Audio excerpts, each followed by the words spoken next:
nandito na ako sa labas talaga ng school. At nagtatawag na nga ng mga guardian ng mga bata. So, tingnan mo. Napakagulo. Susundo. Nandito ko sa labas. Kaya hindi ako makapunta sa gate. Ang daming tao. Tingnan. Ayan, ang daming tao sa labas ng school. Ayun, no? Titingnan ko ang natawa.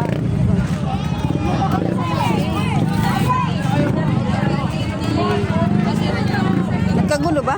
Wala, ay magulong nasundo. Ayaw ba kumawi sa gate? Oo nga, kasi tingnan mo naman, oh. Pag mapapirma teacher, hindi maintindihan ng kulit. Di mo nga, oh. Hindi ba? Una na kayo. Mag-out lang ako. Di mo, may mga sasakyan nga.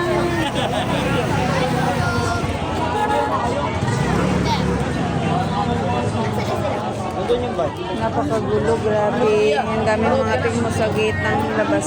Kaya nga, ang hirap ba? Mahirap sa tawayin. Nagagalit na nga si tatay, eh. Ba. At ano daw, ang gulo talaga dito sa labas ng ano. Tingnan mo naman ang naka... Ang estudyante, magulo. Ang magulang, magulo rin. Oo nga, eh. Hindi maintindihan. Ay gusto pagka nakita yung kanyang anak, uunahin siyang papirma, hindi meron na pirma pa.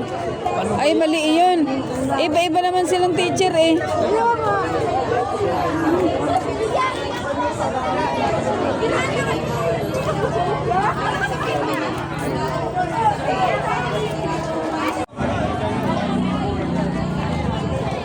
Grade 7 pa pinakalabas na? Grade Di ba, 11.